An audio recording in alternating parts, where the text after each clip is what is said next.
The acid breath.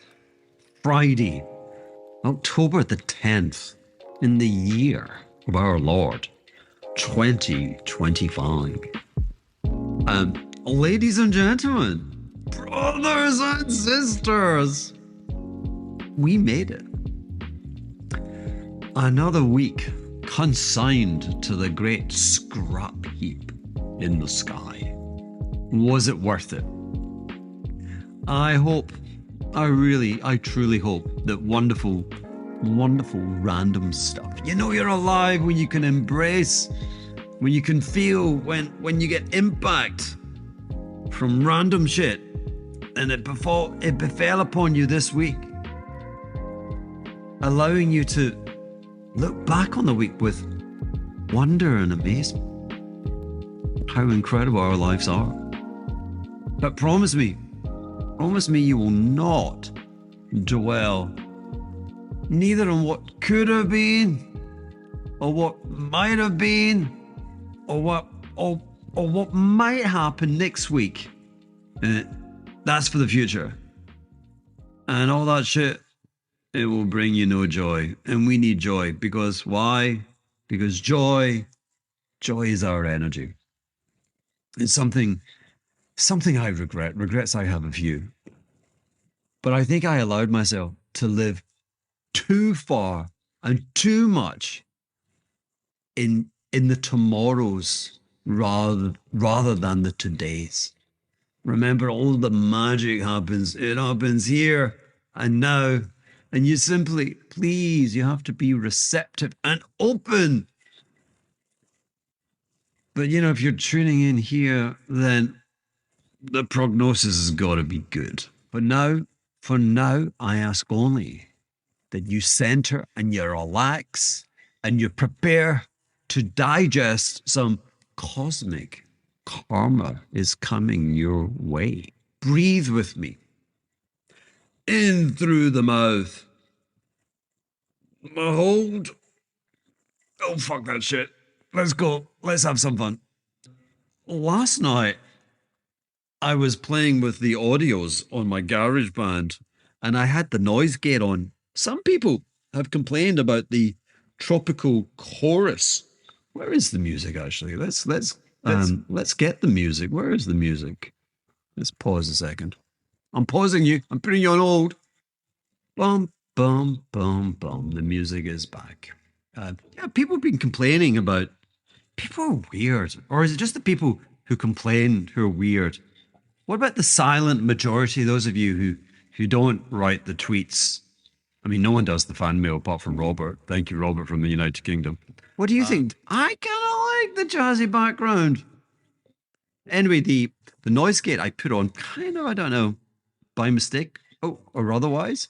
And because the compression was trying to take out so much noise, frogs, insects, jazz, that I don't know. I kind of sounded weird. I sounded as if I was vaping.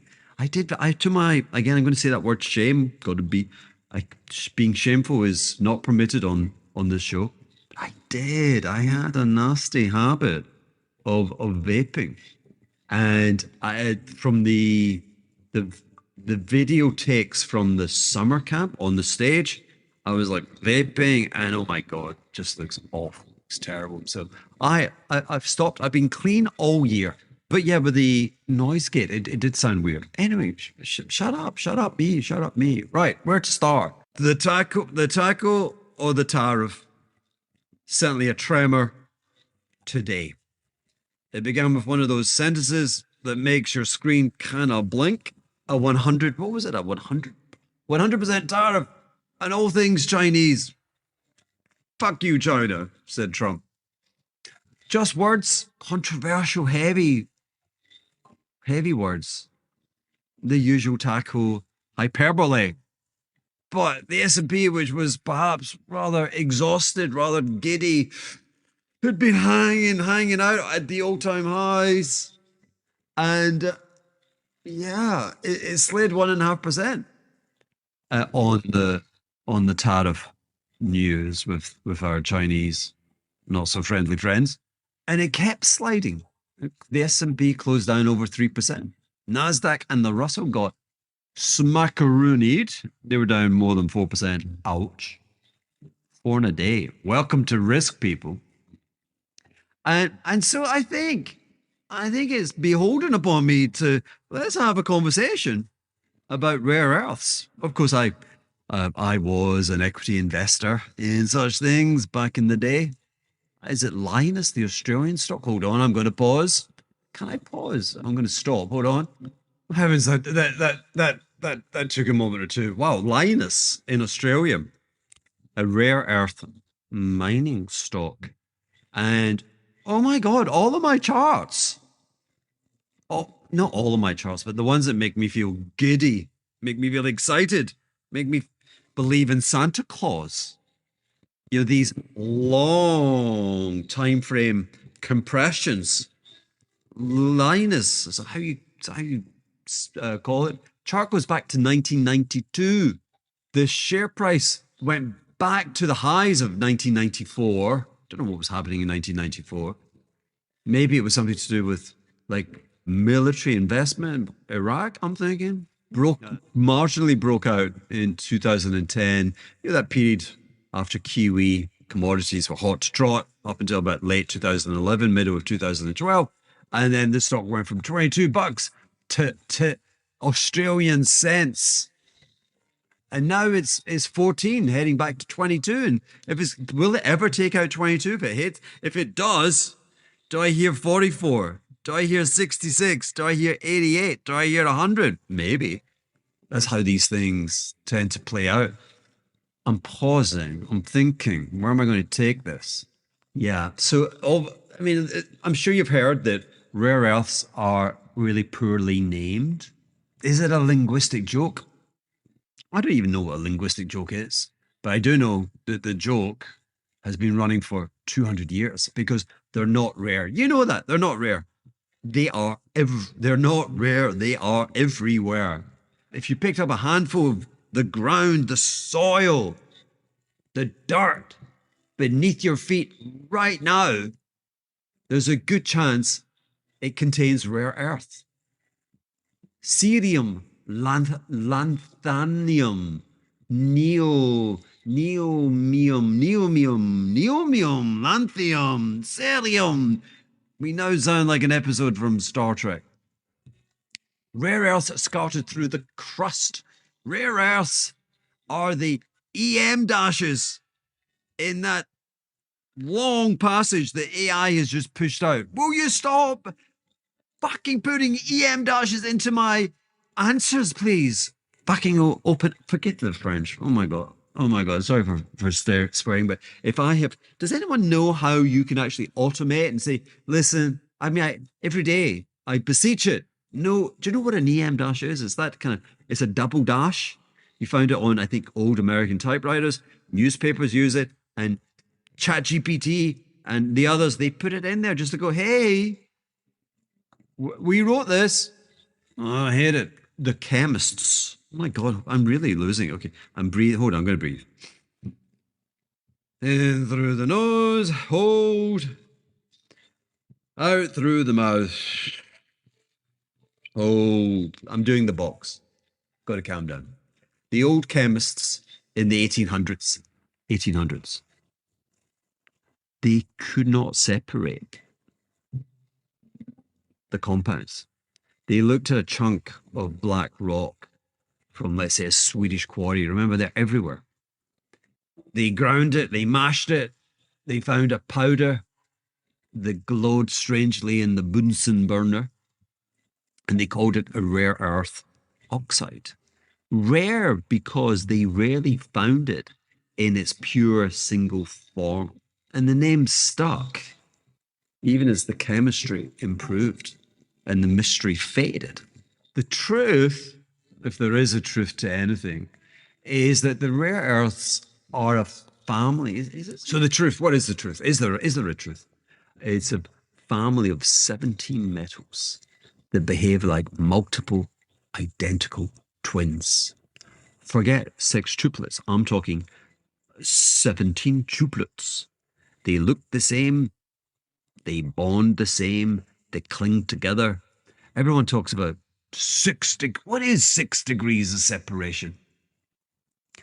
The chemists with the rare earth live by 20 because it takes 20 separations. That is to say, 20 chemical divorces to get one lonely or pure rare element to stand on its own without its clingy bucking cousins. So you don't purify rare earths. You break up a family that refuses to move out of the same ionic apartment. Sounds like the ice squad currently doing the rounds in the metropolitan areas of the largest cities in America. And talking about fascists, that's why the business. Oh, that was a hook. Ooh, that's why the business of rare earth, like the separation, that's why it migrated to what I want to call fascist economies, because it was easier to let someone else do your dirty work. And that someone else was, drum roll, of course it was China. In the 1980s, they looked at this filthy puzzle and they said, oh, we gotta own it. The wokish United States and Europe. What did we do? We closed our rare earth refineries. There was one, the big one in America's Mountain Pass MP. It's in California, Mojave Desert. Why'd we close it? Because we're weak. Weak people. We're weak. We closed it because of chemical spills, lawsuits, and because China was just building hundreds of extraction pools, of course, in where? Inner Mongolia. It was building so much capacity, flooding the industry worldwide with capacity. What was that doing? Destroying profitability. So you had wokes to the left of you, you had commies to the right, and in the middle, you were getting sued. And you weren't making any money. The Chinese, I mean, did they have cheap electricity or did they just burn filthy coal? Did they have cheap labor or did they have slaves? Did they have environmental regulation or did they look the other way as the waste slid into Mother Nature? The same story that I keep boring you about. This was the origin story. This is what they did before they entered the cellular base station. You know, the 4G, the 5G, the bastion of the Scandinavians, the Nokias, the Ericssons. They wanted the software that controls the network for, what's it called? Huawei, let's call it Huawei. Hugh, no way. The origin story behind solar panels. This is the origin story behind the takedown of profitability for electric vehicles. Elon, I hope you can find robots that work. I hope your technology for the driverless car taxi thing works. Because the profits in the EV ain't going to sustain that market cap. It's breaking bad.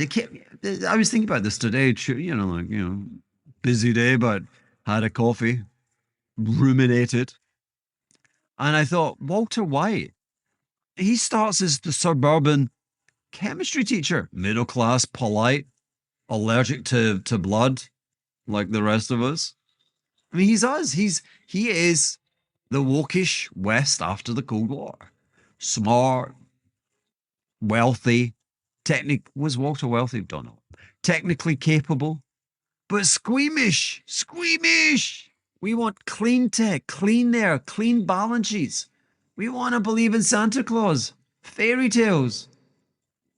And so we handed the dirty chemical beakers to someone else, and China was the muscle with the gloves. And Breaking Bad, Walter, he tells himself he's just using his skills, his intellect. He cooks. It's other people that distribute. And that was Uncle Sam. America mines the ore, designs the iPhone market, markets the brand.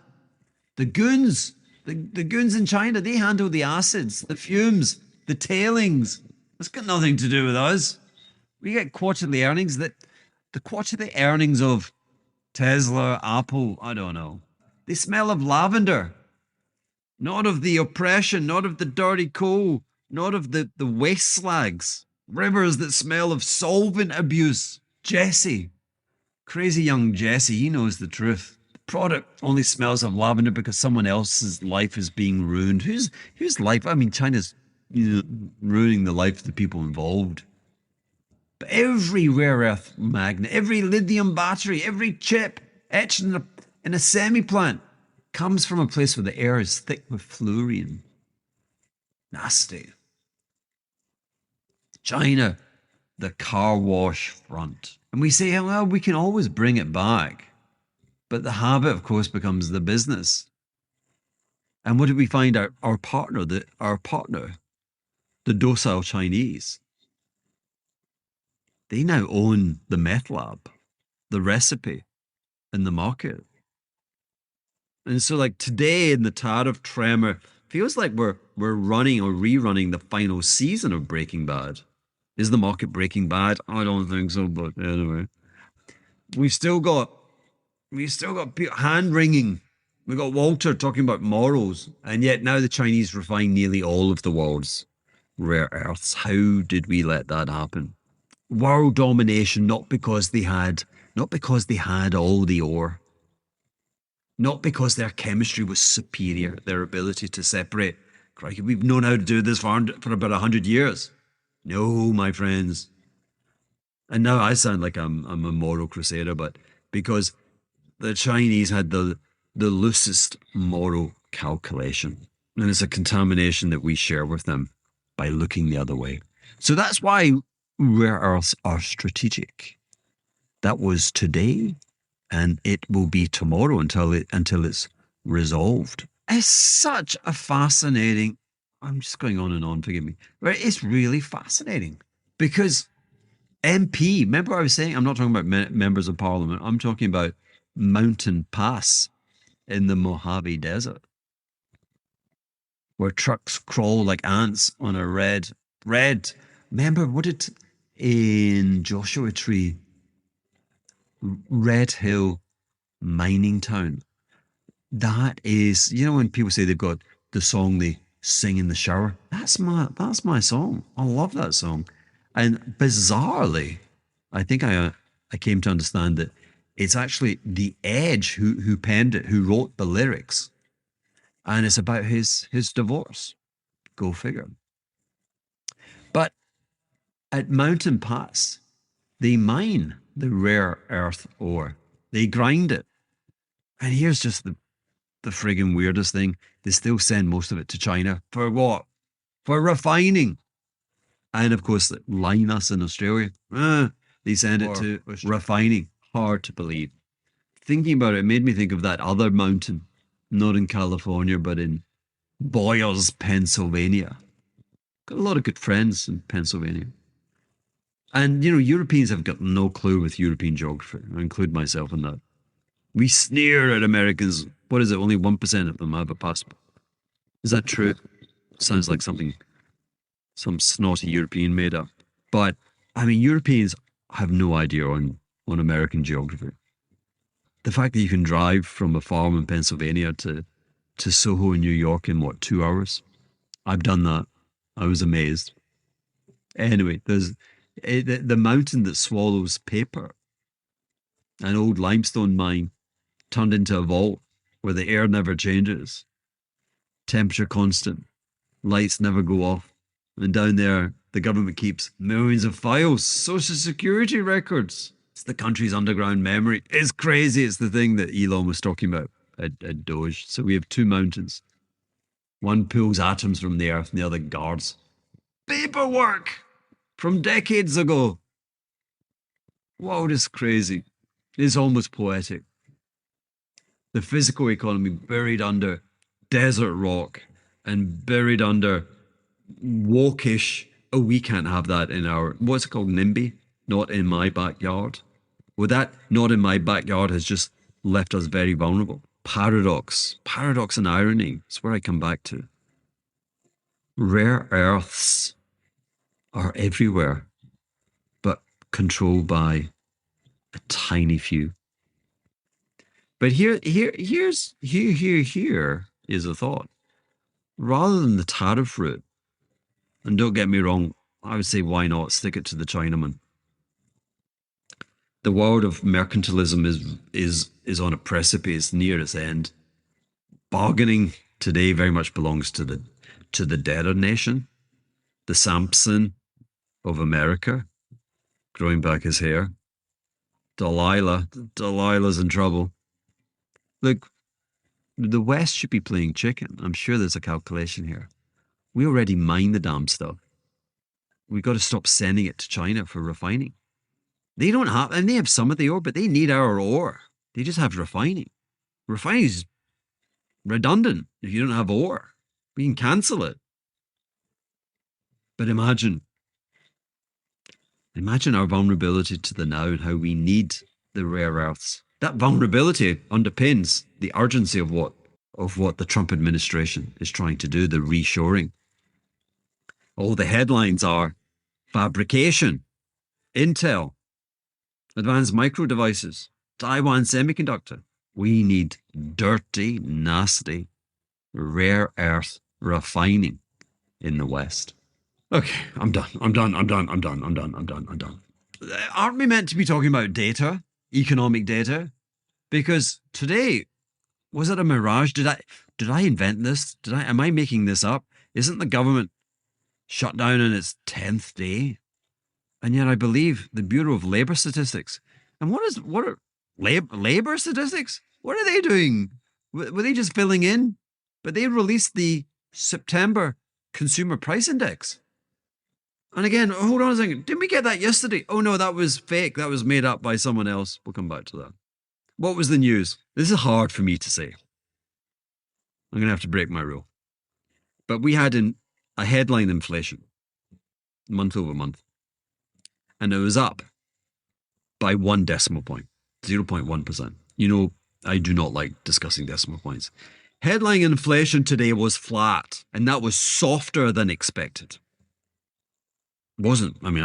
It was perfectly in line with kind of where I'm at. But consensus, other people. Core, they say, was stickier than hoped for. I mean, really, 0.3 stickier. Go and stick your nose somewhere else. Energy. I mean, oh my God. I was saying to you that I can say many things about bottoms with regard to the TLT, the long dated government maturity treasuries. But the one thing I can't say is they're in an uptrend. The one thing I can't say is there's a positive trend in the 1 year moving average. And oh my God, oil looks even worse. I mean, oil looks as if it's going back to $40, which itself is a tease maybe for next week for me to try and address, because we're talking about this the rate of change in US expected energy consumption is structurally set to shift structurally higher. So why can oil be headed to $40? And if it goes to $40, I think we got to be, I was going to say buy it, but we're going to buy it when it stabilizes and when it starts trending, when the spot's above the 1 year moving average. And the 1 year moving average is what, people? What? It's trending positively. Anyway, CPI year over year, the headline 2.3. The lowest since early 2021. Markets are like, oh, this is good, this is good, this is good, this is good. And then the taco or the rare earth tariff dropped. Good data in the morning, bad politics in the afternoon. But like I was indicating, remember yesterday, what was it called? Open Brand. I thought I was reading the CPI report the day before. They shouted it was up 0.6%. Tor plush, panique. It's one of my favorite words, a very long word. It's German, and it literally means there's a fire in the cinema, in the theater. That's what Open Brand were shouting yesterday. Everyone's terrified of inflation. And they said it was up 0.6. And today, the origin source Didn't shout, it whispered. Inflation is flat.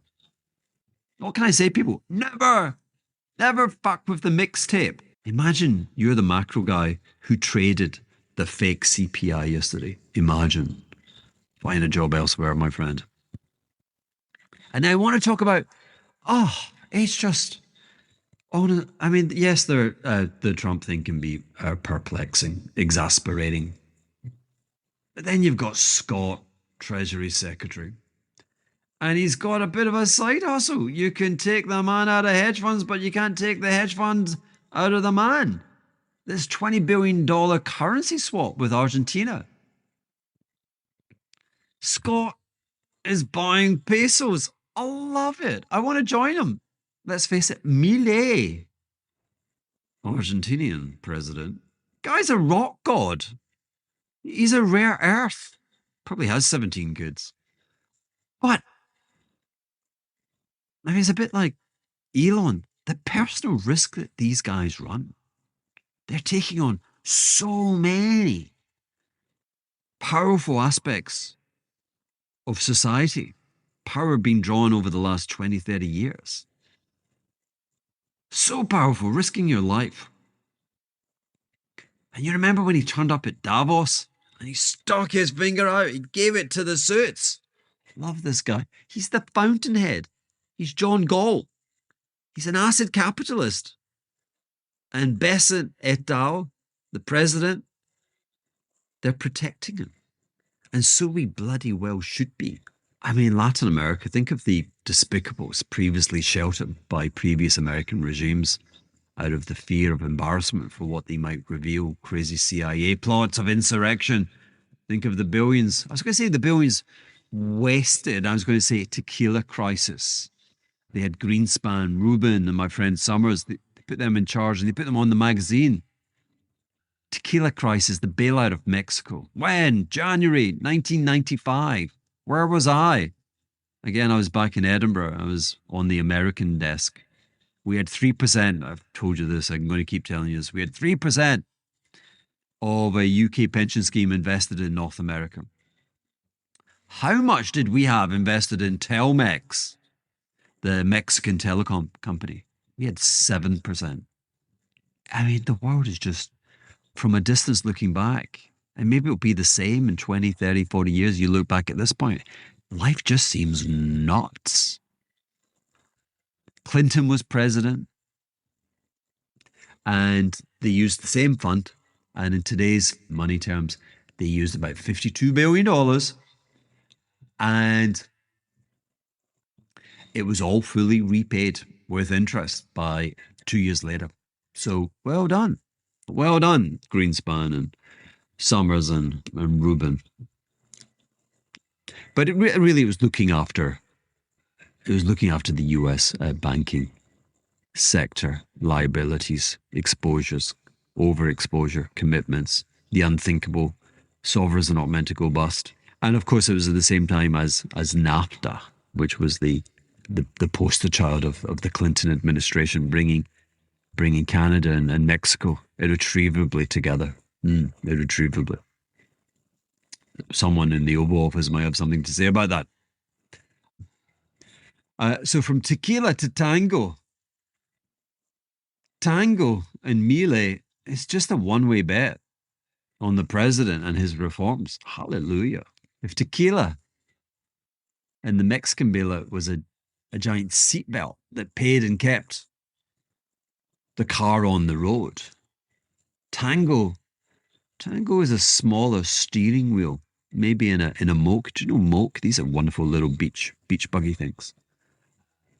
And that steering wheel is in the hands of Javier Milei. And Washington and Scott Bessent, they're riding shotgun. If it works, Argentina's sovereign spreads are going to tighten. Of course it's going to work. If it fails, it won't. But you know what? Scott and the United States and Trump, they're going to say, we died trying.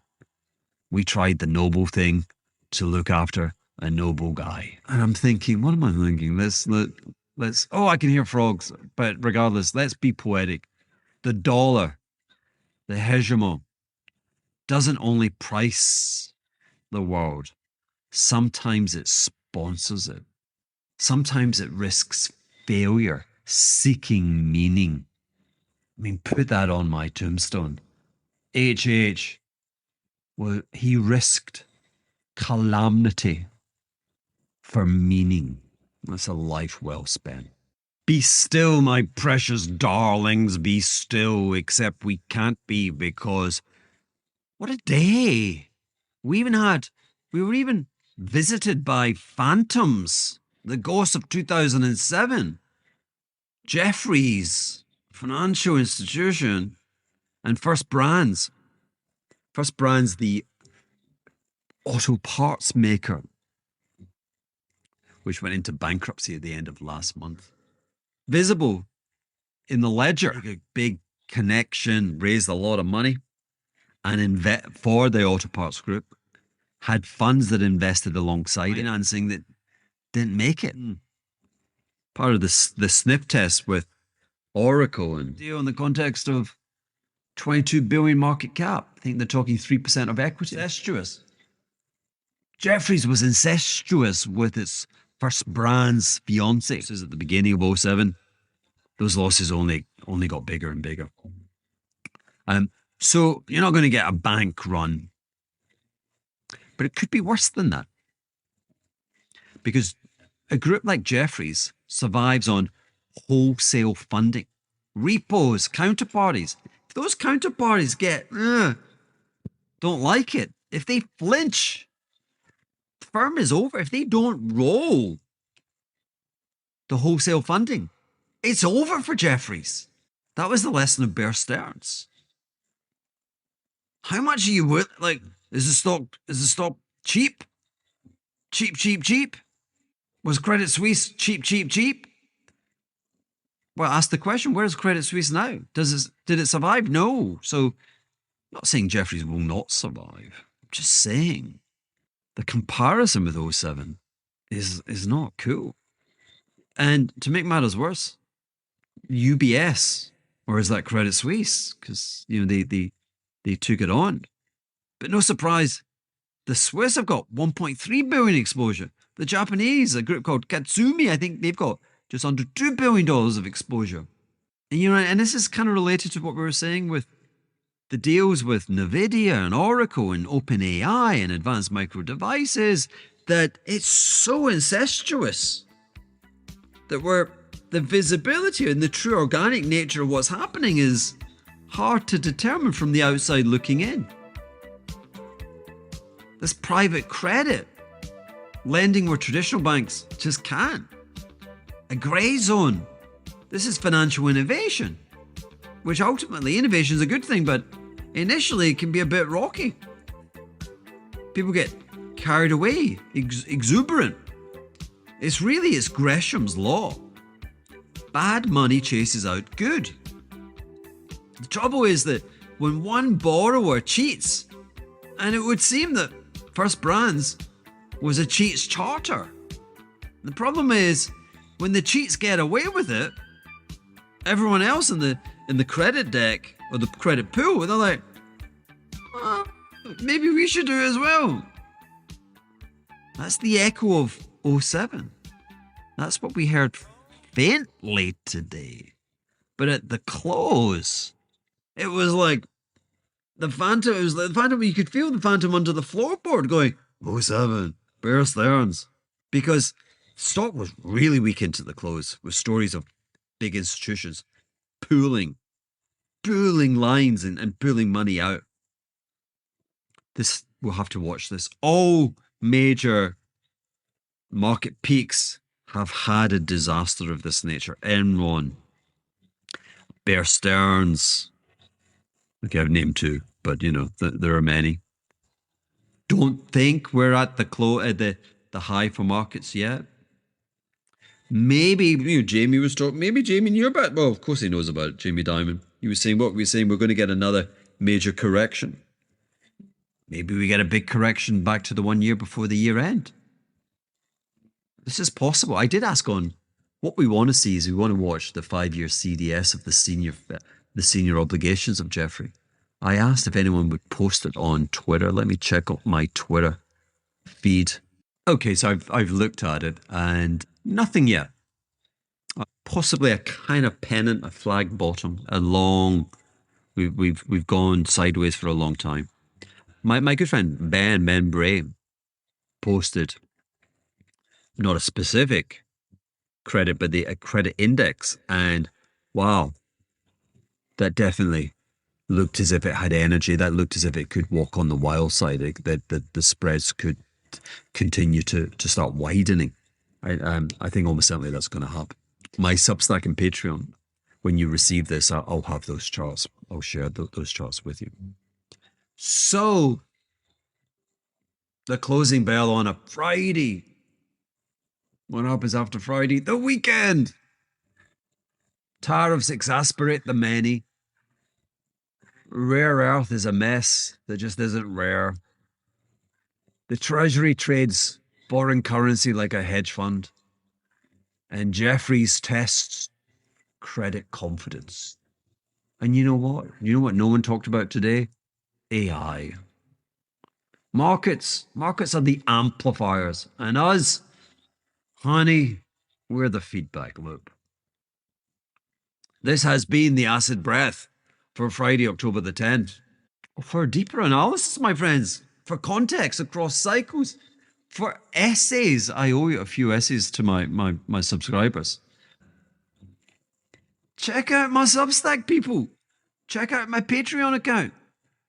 You check out sponsoring my podcast. There's a little thing there. I'm going to keep doing these. I hope you enjoy them. But I need sponsorship, people. I am a capitalist. Or I'll publish 15 minutes of this and the rest will be behind my paywall. So here's to the lunatics. Are you a lunatic? Do you do the same crazy shit like me? Do you do it over and over again with the smile of a maniac? If you do, I salute you all. This is me. This is Hugh Hendry in St. Bart's with frogs, with the Sonos that goes in and out. I do hope I did press the record button, but I'm going to say it. I'm going to say French kisses, bisous to all of you, and the congregation, we will meet again, not on a Sunday. God is dead. We will meet Monday. For me, it'll be Monday night. I love you. Have a wonderful weekend. Good night.